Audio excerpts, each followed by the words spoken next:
اگر ہمیں کوئی شخص کہتا ہے کہ شب برات کو اٹھ کے نفل نہ پڑھو تو بھائی نفل ہم نے پڑھنے اللہ کی رضا کے لیے، ہمیں کسی بندے سے ڈگری لینے کی ضرورت نہیں، نہ تو ہمارے اور رب کے درمیان معاذ اللہ کوئی وسیلہ ہے کہ تو کہے گا تو پڑھیں گے، جب دل کرے گا پڑھیں گے، اور جتنے دل کرے گا پڑھیں گے۔ ہم تو نفل کہہ رہے ہیں اس کو، ہم نے کب کہا ہے ضروری ہے جو عشاء پڑھ کے سو جائے فجر تک سویا رہے، ہم اس کو گناہگار نہیں کہہ رہے، لیکن یہ ضرور کہیں گے کہ گولڈن چانس مس کر دیا اس نے، چانس مس کیا ہے، یہ تو اللہ کی رحمت کا موقع تھا۔ حضرت سیدہ عائشہ صدیقہ رضی اللہ تعالی عنہا ارشاد فرماتی ہیں کہ شعبان کی 15ویں رات تھی، یعنی شب برات کی رات، فرماتی ہیں شعبان کی 15ویں رات تھی، میں نے اچانک نظر ڈالی تو حضور میرے بستر میں تھے، پھر میری نظر پڑی تو حضور نہیں تھے، میرے دل میں گمان آیا، خیال آیا کہ شاید کسی اور زوجہ کی طرف حضور کا میلانے تباہ ہو گیا ہو، وہاں تشریف لے گئے ہوں۔ فرماتی میں اٹھی باہر گئی تو نبی کریم علیہ السلام جنت البقیع میں تھے، قریب ایک جگہ پہ حضور دعائیں مانگ رہے تھے۔ فرماتے میں گیا تو حضور فرمانے لگے ابو بکر کی بیٹی تو نے کیا گمان کیا کہ اللہ کا رسول تیری حق تلفی کرے گا؟ عرض کی حضور آپ مالک ہیں، کہیں اور جانا چاہیں تو میری طرف سے پابندی نہیں۔ کہتی ہے وہاں کھڑے کھڑے میرے رسول کریم نے بیان فرمایا، یہ ترمذی کے لفظ ہیں، حضور نے فرمایا عائشہ یہ شعبان کی 15ویں رات ہے، مدینے میں سب سے زیادہ بکریاں بنو کلب کا قبیلہ پالتا تھا، فرمایا آج کی رات بنو کلب کے قبیلے کی بکریوں کی تعداد کے مطابق اللہ میری امت کے لوگوں کی بخشش فرما دے گا۔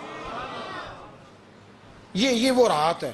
جناب عائشہ صدیقہ رضی اللہ تعالیٰ عنہ نے بات رات کو سنی تنہائی میں نبی پاک سے، رات کو تنہائی میں حضور سے سنی، سویرے جناب عائشہ نے کل امت کو بتائی۔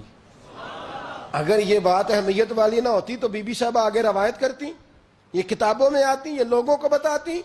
حضرت عائشہ نے روایت کیا اور مولا علی شیر خدا نے تو کھل کے کہا، ابن ماجہ میں حضرت علی سے پیار کرنے والوں کے لیے الگ عنوان، مولا علی نے کھل کے فرمایا شعبان کی 15ویں رات کو رات عبادت کرنا اور سویرے روزہ رکھنا۔ حضرت علی کے لفظ بائی نہیں سیاستہ میں، رات کو عبادت کرنا، دن کو روزہ رکھنا۔ ویسے تو رب کریم ہر روز تہجد کے وقت پہلے آسمان پر نزول اجلال فرماتا ہے اور لوگوں کو فرماتا ہے کوئی بخشش مانگنے والا؟ اور فرمایا ہر روز تہجد کے وقت یہ اعلان ہوتا ہے، پر شب برات کو نا شروع رات سے یہ اعلان شروع ہو جاتا ہے۔ ادھر دیکھو میری طرف، مغرب سے اعلان شروع ہو جائے گا۔ اللہ کرے آپ کو سمجھ آئے، اللہ کرے آپ کو، اور بھائی یہاں بار لوٹ سیل لگ جائے، یہاں ابھی سیل لگ جائے، 5000 والا جوڑا 1500 میں تو رش ختم ہوگا۔ اور بھائی اگر یہ لگ جائے، چلو یہ تو دور کی بات ہے نا، ہم تو لنگر والے لوگ ہیں، اگر لنگر کا اعلان ہو جائے کہ بڑا تگڑا ہے، بڑا تگڑا، ہمارے ہاں تو شادی کی روٹی کھلتی ہے تو لوگ آخری روٹی سمجھ کے کھاتے ہیں، تو شاید اللہ ماشاءاللہ یہ آخری ہے، اس کے بعد نہ ملے گی۔ جب اعلان ہوتا ہے اور دعوت ہوتی ہے کہ کھلا ہے جی کھاؤ، کیا حشر ہوتا ہے، کیا انداز ہے۔ مولا علی شیر خدا حدیث روایت کرتے ہیں، رنگ کیا ہے؟ فرمایا باقی راتوں میں نا تھوڑا سا پیکج ہوتا ہے، تھوڑا سا، آخری حصے میں رات کے شب برات کو نا رات چڑھتے ہی اللہ پہلے آسمان پر جو اس کی شان کے لائق ہے نزول جلال فرماتا ہے، اور پہلا جملہ یہ فرماتا ہے کوئی معافی مانگنے والا؟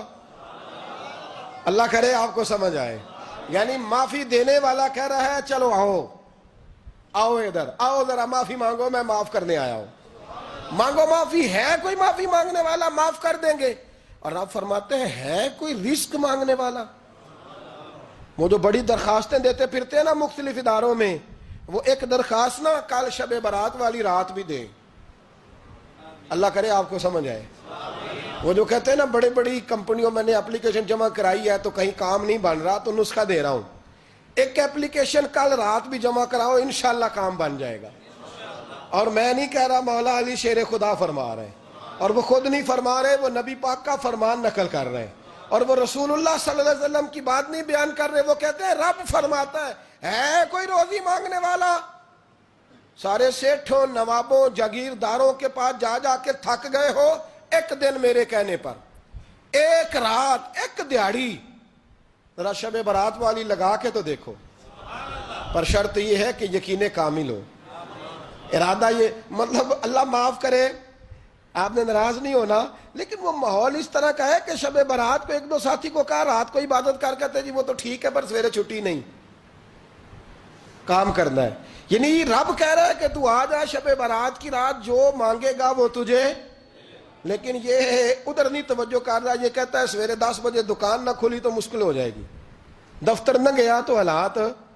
آپ دیکھیں ذرا، اب جب یقین اس طرح کا ہو تو پھر تو بھائی ساری زندگی اداروں میں درخواستیں دینی ہیں.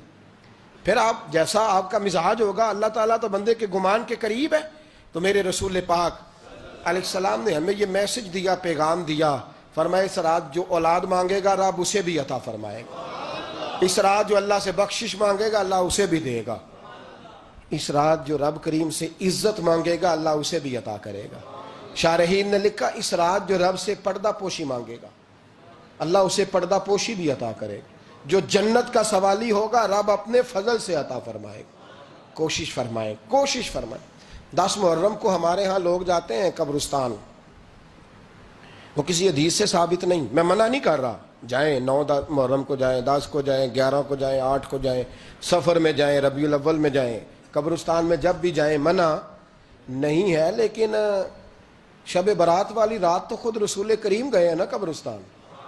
اب جو بات میں نے سمجھانی ہے اس کو سمجھیں. نبی پاک کی والدہ کا مزار نہیں ہے وہاں جنت البقیع میں. حضور کے کو بھائی بہن، حضور کیا کرنے گئے؟ امت کی بخشش کے لیے گئے. شب برات کی رات لالچی نہ بنے کہ صرف میں نے اپنے لیے روزی مانگنی ہے، کل امت کے لیے مانگے رب کریم سے. مانگے اپنے بھائی کے لیے، مانگے اپنی بہن کے لیے، مانگے اپنے بیٹے کے لیے، مانگے اپنی بیٹی کے لیے، مانگے اللہ کریم سے. یہ مانگنے کی رات ہے. پچھلی راتی رحمت رب دی کرے بلند آوازہ، بخشش منگن واریاں کارن کھلا جے دروازہ. آئیں اللہ کی بارگاہ میں اس رات کو کھل کے دعا مانگیں. قبرستانوں میں نا کچھ قبریں ایسی ہیں کہ جو بتاتی ہیں کہ سالوں بیت گئے ہیں کوئی آیا نہیں. کچھ قبریں بتاتی ہیں.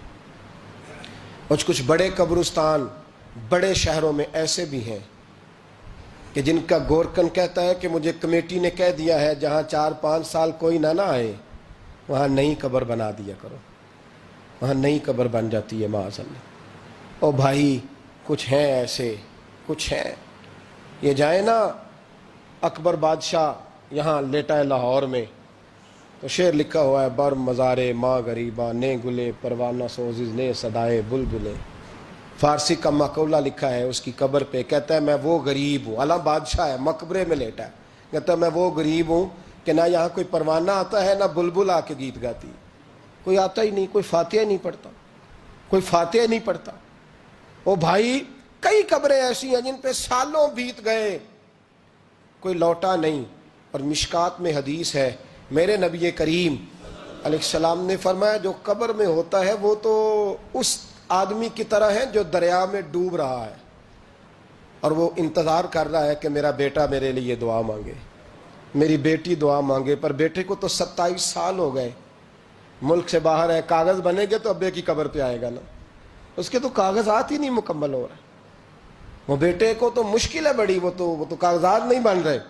وہ تو دولت کا مطالبہ پورا ہوگا تو جب ہی وہ کام ہوگا نا. انتظار ہو رہا ہے قبروں میں میرا بیٹا دعا کرے، میرا بھائی دعا کرے. اور اگر بچہ دفن ہے تو وہ کہتا ہے میری ماں دعا کرے، میرا باپ دعا کرے. کوشش کریں شب برات بعد از مغرب یہ رواج پیدا کریں. یہ رسول اللہ کا طریقہ ہے صلی اللہ علیہ وسلم. قبرستان میں جائیں اور جا کر کے وہاں اللہ تبارک و تعالیٰ سے دعا مانگیں کہ یا اللہ جو اس قبرستان میں لیٹے ہیں وہ بھی، اور جو آج تک کلمہ پڑھنے والے دنیا سے گئے وہ بھی، اور جو قیامت تک جائیں گے وہ بھی. اے اللہ تو سب کی بخشش فرما دے. اللہ کی رحمت کو محدود نہ کریں کہ صرف مجھے بخش دے، اسے کہیں یا اللہ کل کی بخشش فرما. ساری امت کے لیے دعا کریں. شب برات کی رات نفل پڑھیں. ہمارے ہاں محفل ہوتی ہے ہر سال الحمدللہ، بڑے شوق سے بڑا خوبصورت ہم اہتمام کرتے ہیں. لیکن میں اکثر دوستوں سے کہا کرتا ہوں کہ جن کو اکیلے میں نفل پڑھنے میں مزہ آئے وہ اکیلے میں پڑھیں. کتنی کھلی بات کر رہا ہوں. میں پابند نہیں کر رہا کہ آپ یہاں آئیں گے محفل میں آئیں گے ضروری ہے. بھئی آپ کو اکیلے میں مزہ آتا ہے نا. کچھ لوگ تنہائی میں ہو تو دل زیادہ لگتا ہے، وہ تنہائی میں کریں اللہ اللہ کوئی عرض نہیں. لیکن کچھ ایسے ہیں کہ نعت سنتے ہیں تو دل نرم ہوتا ہے، تقریر سنتے ہیں تو دل نرم ہوتا ہے. تو جن کا اس طرح نرم ہوتا ہے وہ مسجد میں آئے, بات سنے. کچھ کو سب کے بیچ بیٹھ کے رونا آتا ہے. حضرت سعدی شیرازی فرمایا کرتے تھے کچھ لوگوں کے آنسو مجھے رلا جاتے ہیں. فرماتے ہیں کچھ کی آنکھیں دیکھ کے رو پڑتا ہوں, لہذا میں جب بھی ذکر کرتا ہوں محفلوں میں بیٹھ کے کرتا ہوں. تنہائیوں میں مجھ سے نہیں ہوتا, تو جس سے نہیں ہوتا وہ آئے نا, مسجد میں آئے, رات عبادت کرے. کل مغرب سے پہلے پہلے کام سمیٹ لیں سارے, اور مغرب کے بعد یہ رات شروع ہوگی, مغرب کے بعد ایک چھٹی کر لو اللہ رسول کے لیے. کر لیں گے انشاءاللہ تعالی ایک چھٹی. اور توبہ کی رات ہے یہ, توبہ کرنی ہے. توبہ کس کو کہتے ہیں؟ توبہ کا معنی ہے پچھلے گناہ پر پچھتانا, شرمسار ہونا. کہتے نہیں اے کاش میں نہ کرتا, اور وہ لفظوں میں نہیں, جملوں میں نہیں, توبہ رٹی رٹائی نہیں.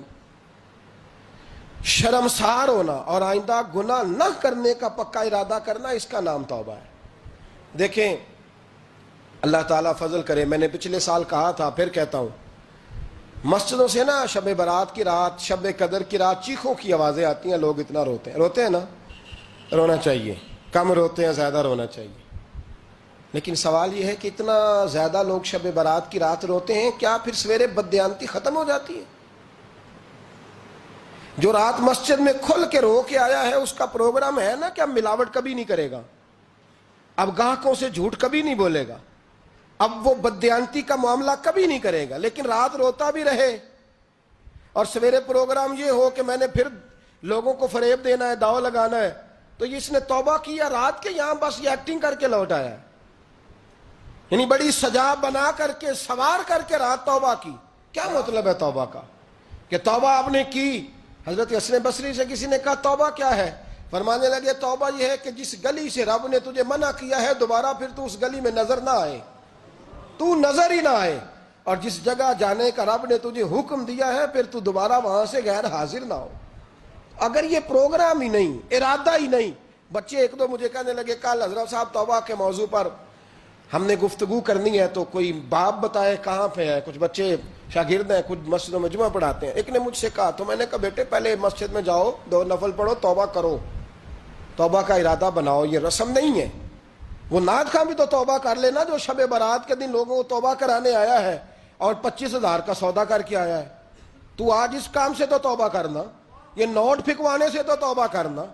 یہ رسم ہے. ساری رات توبہ توبہ توبہ توبہ, یہ کیا معنی ہے اس کا؟ کیا مطلب ہے؟ امام غزالی فرماتے ہیں کہ ایک آدمی بادشاہ کا گارڈ تھا, سپاہی تھا, اس کا پہرے دار تھا, نگرانی کرتا تھا, بڑی وفاداری سے نوکری کرتا رہا. بادشاہ نے اسے تنخواہ کے علاوہ بھی بڑا نوازا, بڑا نوازا, بڑا نوازا. اسے بادشاہ نے بڑے الاؤنسز دیے, بادشاہ نے بڑا کچھ دیا, مکان دیا. کچھ سالوں کے بعد بادشاہ کو پتا چلا کہ یہ میرے لیے نہیں آتا تھا, اس کی تو میری کنیز پر نظر تھی. اس نے تو رات کی ڈیوٹی اس لیے لگوائی تھی کہ کنیز پر نظر تھی. تو امام فرماتے ہیں کہ بتاؤ پھر وہ بادشاہ اس کے ساتھ کیا سلوک کرے گا, وہ کیا سلوک کرے گا؟ تو لوگ کہنے لگے حضور لگتا یہ ہے کہ وہ نا 4-5 حصوں میں کاٹ کے تو کتوں کے آگے پھینکے گا. آپ فرمانے لگے میرا رب تو بڑا ہی کریم ہے, وہ تو ایسے نہیں کرتا. لیکن بتلاؤ اگر اسے پتا چلے کہ یہ رسم کے لیے آیا ہے, اس کی تو نظر ہی مال پہ ہے, یہ تو سویرے بدلے گا نہیں, یہ تو دھوکہ دے رہا ہے, یہ تو توبہ کرنے آیا ہی نہیں, اس نے تو ڈھونگ رچایا ہے, اسے تو پہلے سے خبر ہے. تو پھر تم کیا امید رکھتے ہو, پھر کیا رویہ رکھتے ہو؟ شب برات کی رات دھاڑے مار مار کے رونا اور صبح اسی طرح دھوکہ دینا, اسی طرح فریب کرنا, اسی طرح جھوٹ بولنا, اسی طرح بددیانتی کرنا, اسی طرح لوگوں کو لوٹنا. تو یہ رسم نہیں ہے توبہ. توبہ تو بدل جانے کا نام ہے, توبہ تو پھر سنور جانے کا نام ہے. توبہ تو اس طرح ہے جس طرح حضرت ابراہیم ابن ادھم نے کی تھی. وقت کے بادشاہ تھے, بادشاہ جب توبہ کی تو پھر ہر چیز چھوڑ دی, پھر مال لوگوں میں بانٹ دیا اور پھر ٹاٹ کا لباس پہن کر زندگی گزاری. لوگوں نے کہا حضور یہ تبدیلی ہے. فرمایا تبدیلی نہیں, یہ میری توبہ ہے, یہ میری توبہ ہے. جب توبہ کی تو پھر بدل کے کی, جب توبہ کی تو پھر تبدیل کیا آپ نے. یہ کیا توبہ ہوئی؟ ساری رات روتے رہے, سویرے دکان پہ جا کے پھر قسم اٹھائی کہ مجھے تو پڑتا ہی 11,000 کا ہے. یہ توبہ ہے؟ تو آپ نے اور میں نے توبہ کرنی ہے تو انشاءاللہ تعالیٰ اس طرح کرنی ہے کہ پھر 15ویں شعبان کو بدل جائے. یہ جو موقع آتے ہیں نا شب برات کے, شب قدر کے, یہ بنیادی طور پر اللہ تعالیٰ کی طرف سے دی ہوا موقع ہوتا ہے کہ چلو تمہیں چانس دیتے ہیں، تمہیں چانس دیتے ہیں، پابندی کوئی نہیں، لیکن رب کی طرف سے نا موقع ملتا ہے، چلو تمہیں ایک موقع دیتے ہیں، چلو اپنے آپ کو کلیئر کر لو، تمہیں موقع دیتے ہیں، یا اللہ کیا کرے، کچھ بھی نہیں، آ کے نا سچے دل سے 2 رکعتیں پڑھ کے توبہ کرو، عرش کا مالک پچھلے سارے معاف کر دے گا، کچھ بھی نہیں، آؤ موقع ہے۔ ان لوگوں کی باتوں پہ نہ جائیں جو بلا وجہ پریشان کرتے ہیں، ہمیں بھی روز ہی سوال آتے ہیں، دل نہیں کرتا، کچھ باتیں ایسی ہیں جو کرنے کو طبیعت نہیں چاہتی، میں کروں گا بھی نہیں۔ لوگوں کو شب برات کا حوالہ بھی نہیں مل رہا، حالانکہ ترمذی شریف میں حدیث موجود ہے، صحاح ستہ کی روایت ہے، ترمذی میں موجود ہے۔ پہلے کہتے ہیں صحاح ستہ سے دکھاؤ، جب صحاح ستہ سے مل گئی تو اب اور کدھر جانا ہے؟ اور ابن ماجہ میں موجود ہے مولا علی کی روایت، اور ذرا ترتیب دیکھیے گا، یہ ترمذی کی حدیث ہے، امام ترمذی نے تو پورا باب باندھا ہے 15ویں شعبان پر، پورا باب۔ اب تمہاری مرضی ہے، اگر تم نئی بات کو سمجھنا چاہتے۔ اور مجھے پتا کیوں یہ شب برات کیا لگتا ہے، مجھے کبھی کبھی یوں لگتا ہے کہ رب فرماتا ہے کہ رمضان سے 15 دن پہلے ہی پکی سچی توبہ کر لے، تیاری کر، پاک صاف ہو جا، تاکہ جب رمضان آئے نا تو پھر تجھے پاک ہونے کی ضرورت نہ پڑے، بس پھر تو آتا جائے اور میں تیرے اوپر رحمتیں نچھاور کرتا جاؤں۔ بس تو پہلے ہی تیاری کر، 15 دن پہلے ہی، 14 دن پہلے تیار ہو جا۔ کل رات اپنے آپ کو ذہنی طور پر تیار کریں، بچوں کو تیار کریں، گھروں کو تیار کریں۔ اب جب مہمان آتے ہیں نا بڑا کچھ کرتے ہیں، شب برات آئے تو مصلی ایک دفعہ دھویا کریں، ایک دفعہ مصلی دھویا کریں۔ فرش دھوتے ہیں نا، مہمانوں نے آنا ہے تو ایک کمرے کا فرش دھو کے صاف کریں کہ خواتین نے یہاں ساری رات نماز پڑھنی، یہ ارادے بنائیں۔ جس طرح آپ کہتے ہیں نا رات کو سفر کرنا ہے تو دوپہر میں تھوڑا آرام نہ کر لوں تو کل دوپہر میں آرام کر لیں، تاکہ رات کو رب رب کرنا آسان ہو جائے، اللہ کی بارگاہ میں بیٹھنا آسان ہو جائے۔ مکمل طور پر ذہنی طور پر اپنے آپ کو تیار کریں۔ یہاں بھی محفل ہوگی انشاءاللہ، عشاء کے متصل بعد شروع ہو جائے گی، 12 بجے تک محفل چلے گی، پھر 12 بجے کے بعد نماز تسبیح پڑھی جائے گی، پھر 1 بجے پھر دوبارہ آپ کو اجازت دی جائے گی، کوئی انفرادی طور پر گھنٹہ سوا اپنی الگ سے کوئی عبادت کرنا چاہے تو وہ تب بھی ممکن ہو، جیسے آپ کو موقع بنے۔ میں کہہ چکا ہوں، لیکن وقت ضائع نہ کرنا، گولڈن چانس ہے، اس کو مس نہ کرنا، یہ شب نجات ہے، اس کے ضرور قریب جانا۔ رب کریم سمجھنے کی توفیق عطا فرمائے۔ آخر دعوایا ان الحمدللہ رب العالمین۔